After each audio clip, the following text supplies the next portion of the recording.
to this BIM Academy seminar, BIM Concept Design. We've got an interesting set of speakers for you. Just a word about BIM Academy, if you don't know, and I think looking around probably everybody knows, so I'll make it very quick. It's a joint venture between academia and industry, started by Ryder Architecture, who are an early adopter of BIM, and ourselves, University of Northumbria.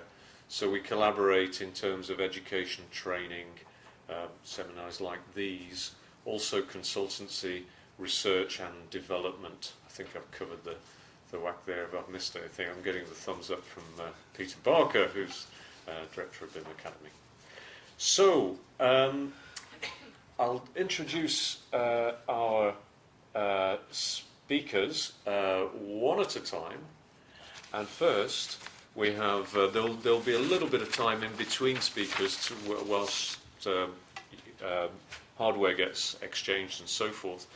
And first up is Paul Fletcher, who chairs the RIBA Construction Strategy Group, which clearly with that group, if they're doing what I'm sure Paul's going to tell us they are doing what they should do, BIM will be high on their agenda. Paul is also from Zisman Boy and Partners, and thanks very much for coming, Paul. So it's just over to you. Okay. Thanks a lot. I might do various signs as we go. You might do. I might pay attention. I mean, who knows? I've not been renowned for it. Okay, I'm going to try and run through. I was given this title about, and I tend to talk a lot about beyond BIM and this evolution. And the evolution I want to talk about, the evolution of the built environment. Just quickly, it is the case that I am a retained advisor to an M&E firm at the moment, but I also run architectural practice. So I'm architect is the day job, but probably not like most of my profession and what a lot of them do. I am on National Council, an elected member of National Council, standing again at the moment for those who can vote, who haven't voted yet. And I do chair the Construction Strategy Group within the RIBA, which indeed does have a BIM task group. But it's fair to say that there are a few enlightened members of us within the RIBA, but as of yet, as a body, well, some way to go. Anyway, usual courtesies, people say turn your phones on, but I'm encouraging people, and I think, Peter, you probably do, because I'm told you're Mr. Twitter here, and hopefully lots of others, but get and use it, it's key, actually, to what I'll be talking about in many ways. So, the evolution I want to talk to you about, and is this one in summary. It is a low-cost, low-carbon built environment, which we've been told about for ages, but the important bit is one that sustainably serves society. Now, I will come back to that. We've only got 15 minutes, but this bit, I think, is quite profound, and it's something we have not done at all as an industry yet, or even got close to. So, BIM, most hyped thing, I think, around at the moment. I'll offer to you that the only bit that matters in BIM is this bit. What this means, or even what this means, totally immaterial, makes no difference. I look forward, and I know we will have got somewhere where we don't use this word anymore, in the same way that we don't use CAD and anything else. This is key, though. This is paramount. So whenever anybody says anything about BIM, even the BIM Academy, the Information Academy, that sounds quite incredible. Okay, evolution. It's a long and slow process. Lots of you in this room will probably have never even heard of this book. Some of you may have done. I was one when it was published, certainly weren't here, it was 1970. A guy called Negroponte. Negroponte started the MIT's Media Lab. He's still around today and is responsible for campaigns like One Laptop, One Child. But he saw in the 70s, when we first saw the arrival of any form of digital technology of any merit arrive into architecture and the built environment generally, that it would trigger an evolution eventually. He said originally it would start as an accommodation using technology to replicate analog processes. I think if you look at what we have been doing with technology, despite what we had in the 70s, but since the advent of the PC and flat CAD and even modelling on a computer for visualisation purposes, we have been in this arena for some considerable time. He did say there would be a period of adaptation where we would start to extend the digital processes into new and incremental functionality. We will hear more about that from some of the colleagues coming up later, and I will touch on that a bit later in a moment as well. Evolution is the bit that is really exciting. Now, he then, in the 70s, said creating new, otherwise unanticipatable practices. I think that is still the case, because a lot of people say when I talk about this, and I talk about how this might look, they say, well, what's the detail of it? We can't quite comprehend it yet, but we will, and we'll hopefully see some sense there. I guarantee you now, it doesn't look anything like Revit, though. So everybody thinks that Revit is the future, forget it. Same with Bentley, same with all of those tools. It's not about that at all. Underpinning this book, and if you flick through the book, it was all driven towards, as he was saying, towards a more human environment. So that is the evolution that he was really pushing towards, and the one that interests me. I will offer to you as an interpretation of this book that accommodation is actually a tactical activity. It's about knowing how to do things well. Adaptation is more of a strategic activity. It's about knowing what the right things need to be done. And evolution is a whole cultural thing and about changing the concepts in which you do both strategic and tactical things. Today, as you said, we have, to a greater or lesser extent, for 40 odd years plus, been stuck in the period of accommodation, of digitising what we've always been able to do with analogue methods. There have been pockets of adaptation, but generally that is what we have done.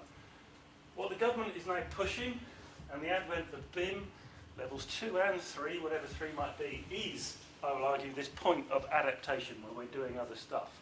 Yet, right now, with information technology and what's happening, we are on this brink of evolution and rushing into that. Other parts of society have already leapt forward. We're playing catch-up. I'll show examples of that in a moment. So, what I would like to call the tipping point, I like to have tipping points in it, but the tipping point that will take us into adaptation.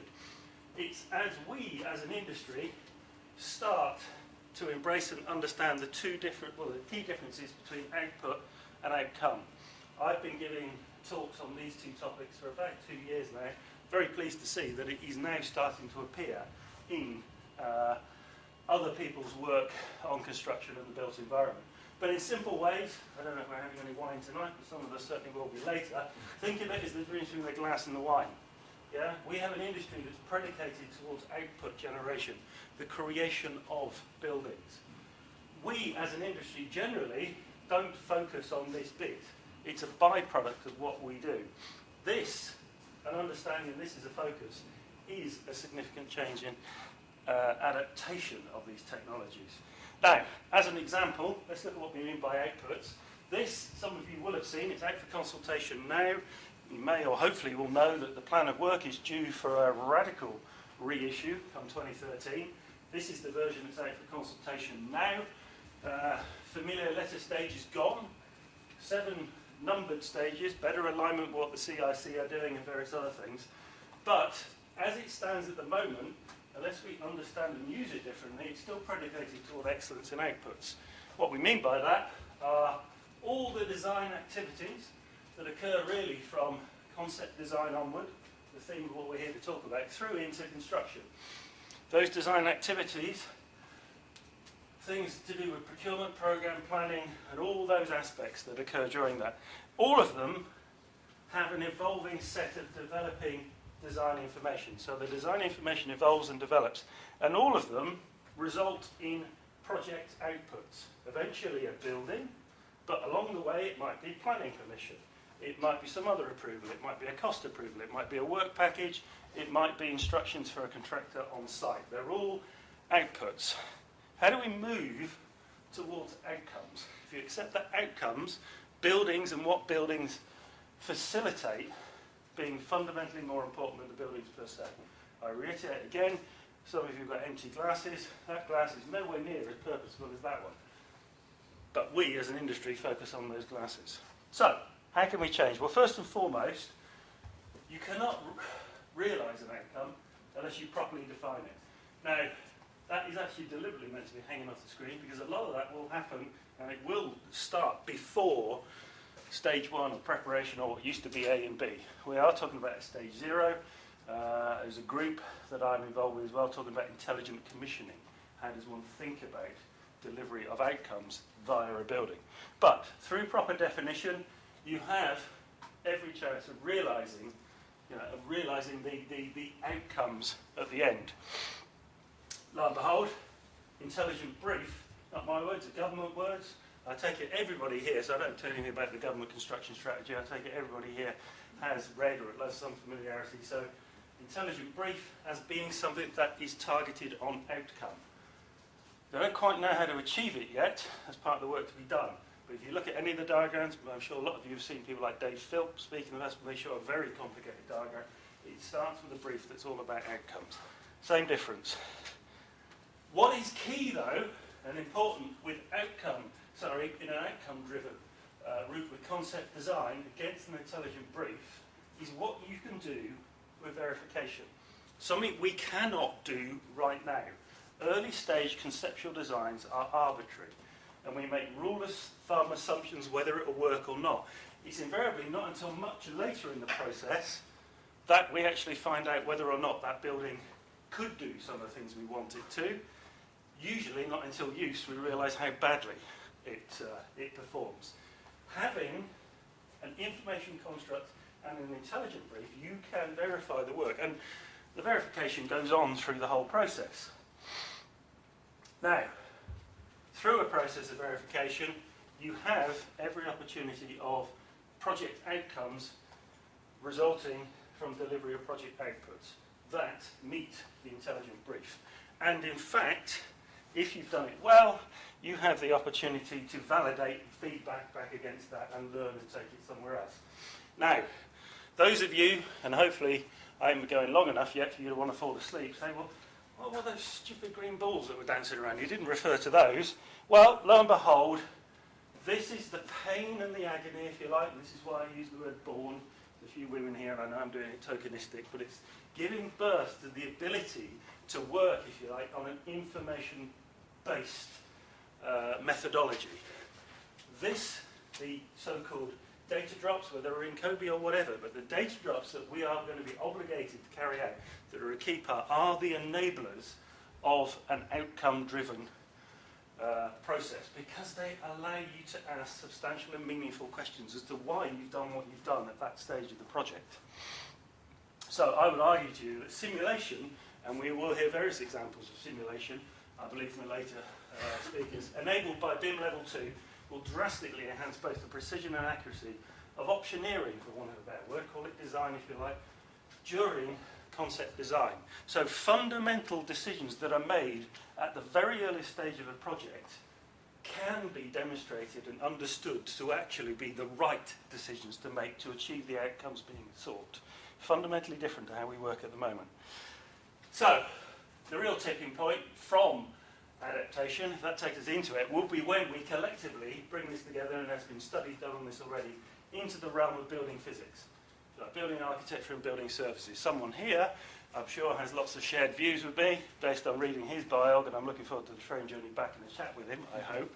But collectively, we would know that as building physics. And I think we know we are in a full state of adaptation when we have that synergy of being able to, in the BIM environment, simulate the performance and operation of a building. We're going to hear some of that later, I believe.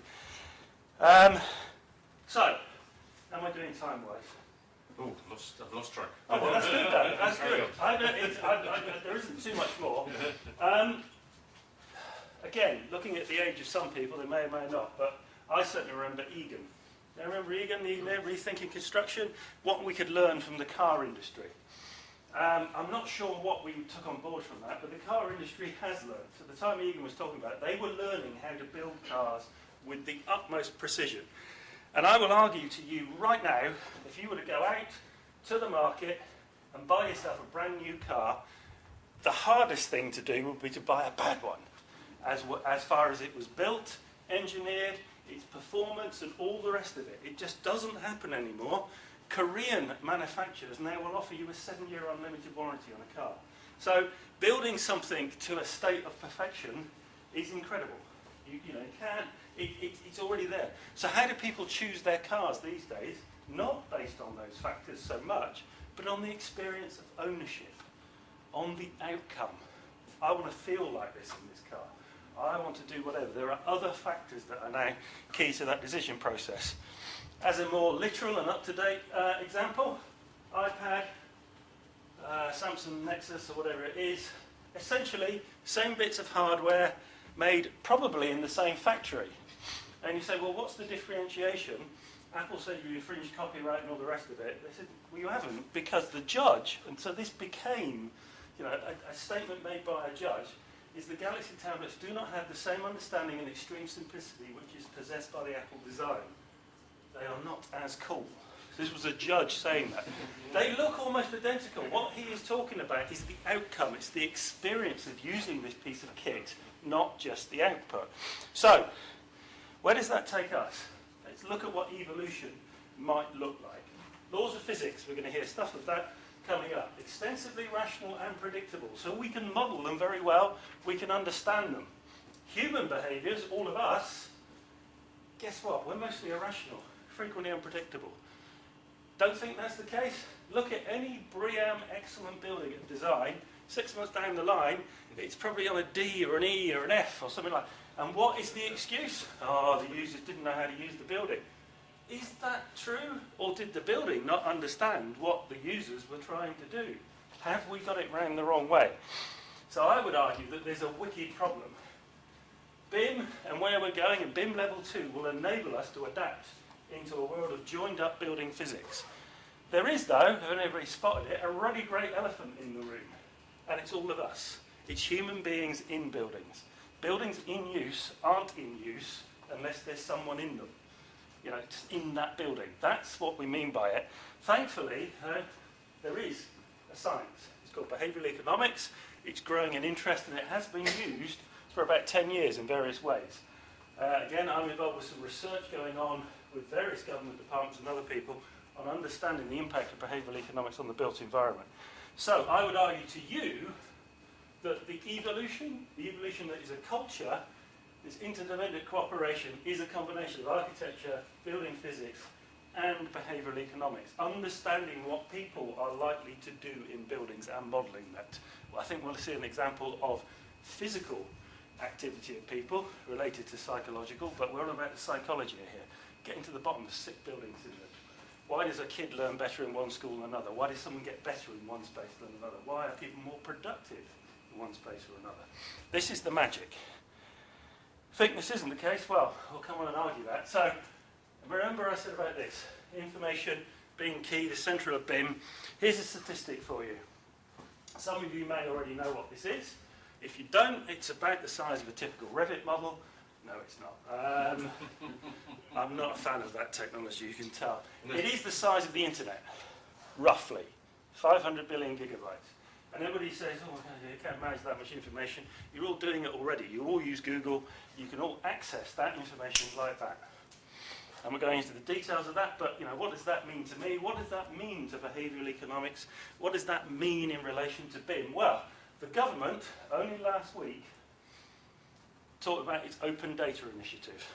There's a graphic about it, and they are saying, and it's here we are, Francis Maud. Francis Maud is also the one driving the BIM agenda, and he said, we will keep putting more data of higher quality into the public domain so everyone can reap the benefits of transparency and open data in the future. The prize, better public services, and a more prosperous UK. Now, if you stop and think about it, why are we being obligated by the government to undertake BIM level 2? Those that here, and most of you do, but know enough about BIM, will know that BIM level 2 will not necessarily make buildings better. But what it will allow is the government to measure and understand this stuff. So they are already gearing up to say, what is happening with society in the buildings? What is the interface? And we will start to have a basis to say, it's worth doing that intervention, it's not worth doing this intervention. It is being deemed as the raw material of our age. Data is the new raw material. Turning it into information, leveraging that information as knowledge, is where the future lies. So, I'll offer to you that old cultures die hard. And it's infamously said that culture eats strategy for breakfast. This still hangs up in the boardroom at Ford, apparently, because this is that thing. You know, we could talk about strategy until we come home, you know, what we could do with these new tactical skills. We have to put to bed what we have perceived of our so-called industry, our construction industry, the fact that design, construction, and operation are maybe even separate things. How will this be the case?